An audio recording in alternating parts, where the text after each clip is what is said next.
fact Ukrainians from an area formerly called Khazaria, as attested by their own Jewish historians, scholars, and rabbis. The Palestinians, on the other hand, have a different story. Historians state that when Jerusalem was destroyed in 70 AD, that Rome allowed a small segment of Hebrews to remain, namely servants and farmers, besides the ones captured and the ones who fled into Africa and Arabia. These peoples would eventually incur some mixing with other groups who conquered Palestine, in particular the Ottoman Turks. To this day, the groups of people who occupy Palestine is a combination of the descendants of Ottomans and the original Hebrews, who are labeled as Afro-Palestinians.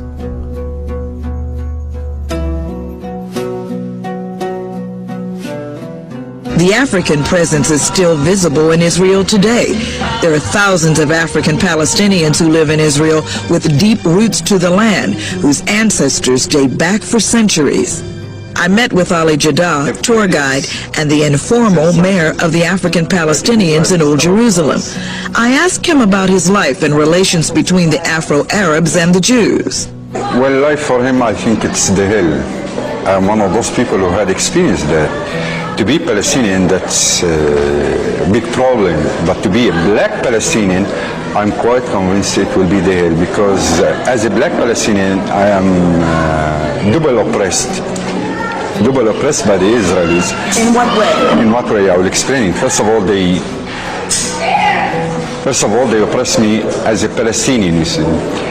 Secondly, they oppress me because of my color. Whenever I go around in the Israeli side, they call me Kushi. Kushi means...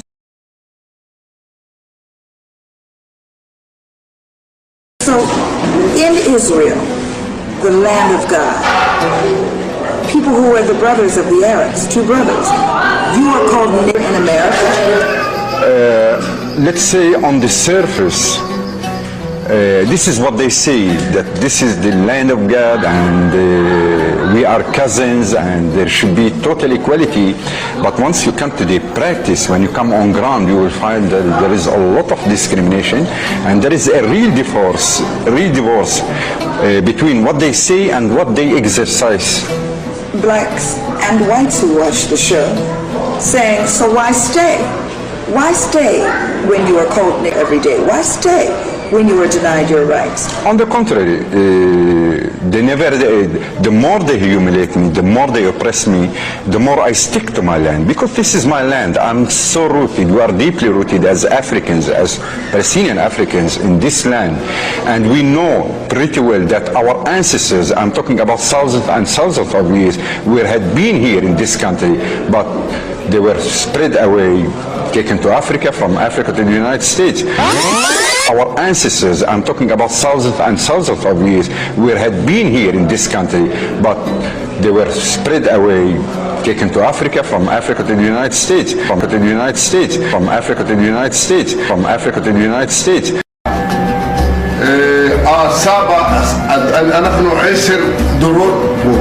نحن 10 دورات 10 generations here. في إسرائيل הייתה פלסטין, הייתה לפני הטורקים לפני before the Palestinians, before the Turkish Empire, his people was here. What they encountered when they came into this land.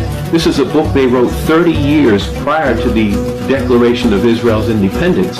And they recognized that the Fellahim, this peasant class, were actually those that had remained here, that had converted perhaps to Islam, that converted perhaps to Christianity, depending on the ruling class, depending on the armies at the time that held Jerusalem.